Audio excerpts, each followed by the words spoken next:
Tandaan nyo, habang tinutupad mo ang pangarap mo, posible kang masaktan. Ito may personal mong pangarap para sa iyong magulang, para sa iyong kabuhayan, para sa iyong karir, tiyak masasaktan ka. Kaya kung hindi ka handang ang masaktan, habang inaabot mo ang iyong pangarap, isa lang ibig sabihin nito, hindi ka pa handa para sa katuparan ng pangarap mo. Pero habang nasasaktan ka, mas naniniwala ka at nagpapatuloy ka na maaabot mo yung pangarap mo, one day, nandoon ka na sa pangarap mo. Now, ang tanong, bakit nga ba maraming pangarap hindi natutupad? Alam niyo po, unang-unang dahilan, madalas gusto agad natin ang resulta. Totoo po ba yan? May mga tao kapag kami ginawa, ang gusto agad yung resulta eh. Alam niyo po, may mga tao pag nangarap, gusto agad matupad. At may mga tao pag nagtanim, gusto agad may anihin. What does it mean? Una, habang minamadali mo ang pangarap mo, tandaan niyo po, lalo siyang tumatagal. Habang minamadali mo ang isang bagay, mas lalo siyang nagtatagal. Gaya ng sinasabi ni Solomon doon sa Ecclesiastes chapter 3 verses 1 to 11, ang sabi niya, ang lahat ng bagay sa silong ng langit ay may kapanahunan. May panahon ng pagdating at pag-alis dito sa mundo, may panahon ng pagtatanim, may panahon ng pag-ani, may panahon ng kasakitan at may panahon ng paggaling. May panahon ng pag-iba at may panahon ng pagtatayo. Pero sa huli, ang maganda ron, ang sabi niya, sa verse 11, He makes all things beautiful. Anong pinapakita nito? Pag inalis mo sa panahon ng Diyos ang pangarap mo, kahit anong gawin mo, hindi gaganda. Pag inalis mo sa panahon ng Diyos ang pangarap mo para sa pamilya mo, kahit anong gawin mo, hindi ito gaganda.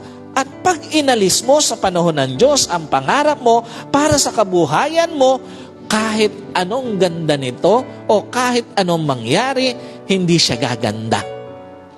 Dahil lahat ng magagandang pangyayari sa journey mo, lalo na sa pag-abot mo sa iyong mga pangarap, nakapaloob sa panahon at season ng Diyos.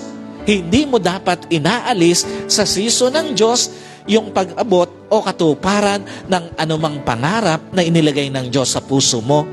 Sa pamilya mo man yan, sa magulang mo man yan, sa kabuhayan mo man yan, o sa karir mo man yan, dapat hinahayaan mo na ito ay nakapaloob sa season ng Diyos. Ikalawa, habang pinaglalaban mo naman o pinagpapaliban mo naman ang pag-abot sa pangarap mo, palayo ka naman ng palayo sa katuparan ng pangarap mo. Sino po naniniwala? Habang pinagpapaliban mo ang pag-abot sa pangarap mo, palayo ka ng palayo sa katuparan nito. Totoo ba yan? Sino aminado? There are some areas ng buhay mo na alam mo, pinagpaliban mo yung pag-abot sa pangarap na yon. Sino po rito aminado? Alam mo, ito yung sinasabi ng Diyos na pangarap mo na dapat gawin mo na sa pangarap mo, pero pinagpaliban mo pa dahil natakot ka. Alam niyo po, maraming mga pagkakataon ng ating buhay, hindi natin napapansin, tayo na pala mismo yung naglalayo sa katuparan ng mga pangarap natin. Maraming mga pagkakataon na sinasabi na ng Diyos na gawin mo na, pero hindi pa natin ginagawa. Alam niyo po, ito ang totoo. Ang pag-alis sa season ng Diyos sa pag-abot ng pangarap ay hindi lang yung minamadali ito, kundi yung pinagpapaliban mo rin. Ibig sabihin, ang pagpapaliban sa pag-abot ng pangarap, pagbaliwala ito sa season ng Diyos, pagbaliwala ito sa kalooban ng Diyos, pagbaliwala ito sa plano ng Diyos. Kasi kapag nandoon ka sa season ng Diyos, habang inaabot ang pangarap mo, ibig sabihin, nakapaloob ka sa plano ng Diyos. Nakapaloob ka sa kalooban ng Diyos. But once na ipagpaliban mo yon, umaalis ka sa season ng Diyos, umaalis ka sa plano ng Diyos, at umaalis ka sa kalooban ng Diyos. So, ano mang naabot mo, tandaan nyo po, nang labas sa kalooban ng Diyos, walang kwenta. Ano mang naabot mo ng labas sa plano ng Diyos para sa iyo, para sa pamilya mo, walang kwenta yon.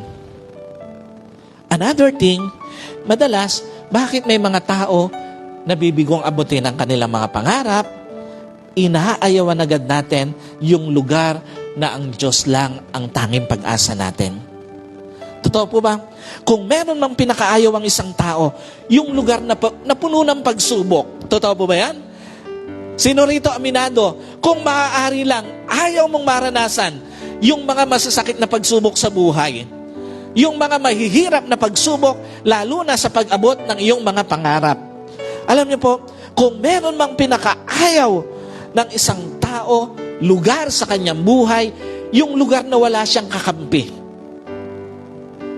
At kung meron mang pinakaayaw ang isang tao, yung lugar na wala kang magagawa para sa sarili mo. Totoo po ba yan?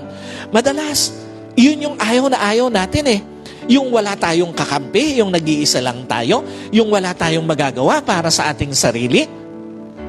Pero pansinin nyo, si Joseph, mula doon sa balon na pinaghulugan sa kanya ng kanyang mga kapatid, dito po sa Genesis 37:24, kamay ng Diyos yung nag-ahon sa kanya hanggang sa loob ng kulungan, kamay ng Diyos ang naglabas sa kanya.